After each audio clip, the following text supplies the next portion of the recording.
Hi everyone, I'm Faizani El Matangal and I will be discussing the assay endpoint detection principles.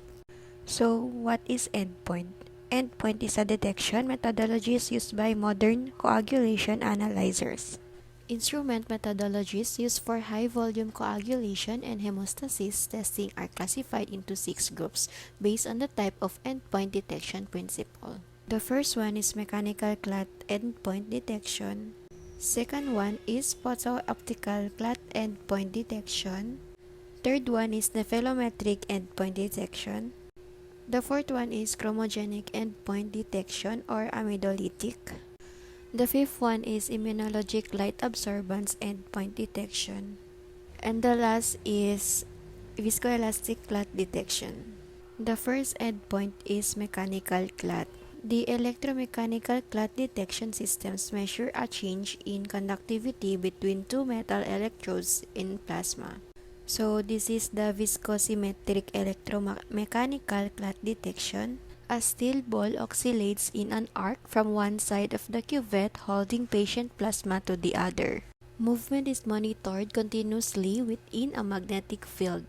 As the specimen clots, viscosity rises and movement of the steel ball is impeded. Variation in amplitude stops the timer and the interval is the clotting time.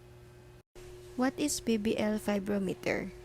It was the first semi-automated instrument to be used routinely in coagulation laboratory. The first semi-automated instrument. The probe of this instrument has one stationary and one moving electrode. During clotting, the moving electrode enters and leaves the plasma at regular intervals. The current between the electrodes is broken as the moving electrode leaves the plasma.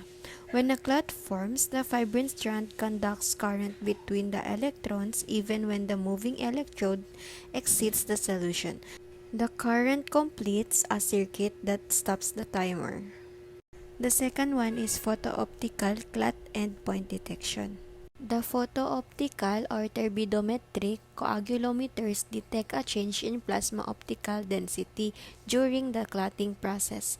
The abbreviation of OD means light transmittance. This is the photo-optical clot endpoint. Polychromatic light is focused by a collimator and filtered to transmit a selected wavelength. Chromatic light is transmitted by fiber optics and focused on the reaction cuvette where the plasma specimen is held. As fibrin forms, opacity increases and the intensity of light reaching the sensor decreases. So, it's inversely proportional. So, what is photo-optical turbidometric coagulometers? It detects a change in plasma optical density, light transmittance during the clotting process. And it is a light of a specified wavelength passes through design provides much information about the entire blood clotting process. Next one is nephelometric endpoint detection. A. For forward angle light scatter detection, light from below passes through the patient plasma specimen in a cuvette, yellow area, to the detector above. And for the letter B, for side scatter light detection, as fibrin polymerizes, light is deflected and it is detected at an angle from the original path. Nephelometric endpoint detection, it is a modification of a photo-optical endpoint detection in which 90-degree or forward angle light scatter rather than light transmittance is measured.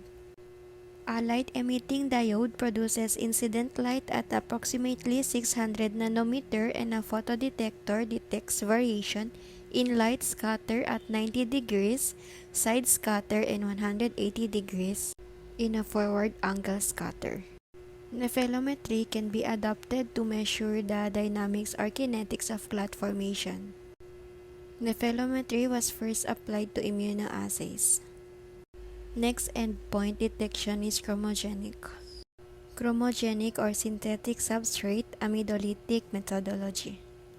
It uses a synthetic small peptide substrate conjugated to a chromophore, usually paranitroaniline or the PNA. Chromogenic analysis means for measuring the activity of a specific coagulation factor because it exploits the factor enzymatic protease properties.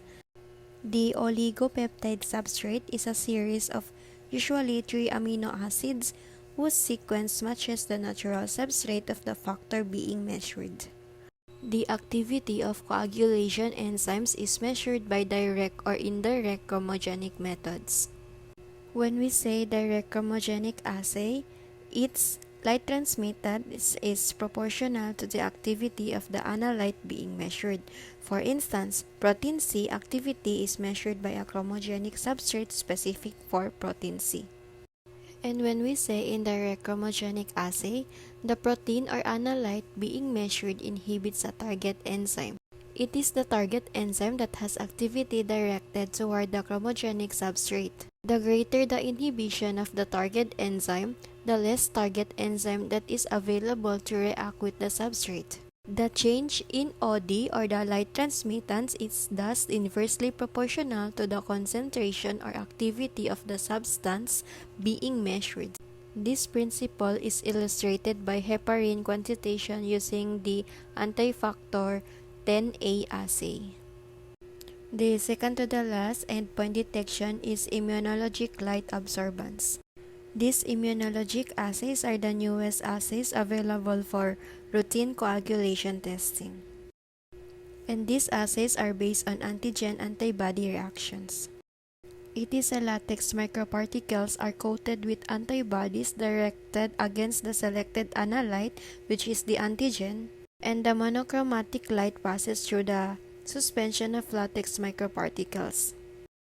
When the coated latex microparticles come into their contact with their antigen, however, the antigen attaches to the antibody and bridges are formed, which causes the particles to agglutinate. The last clot endpoint detection is viscoelastic.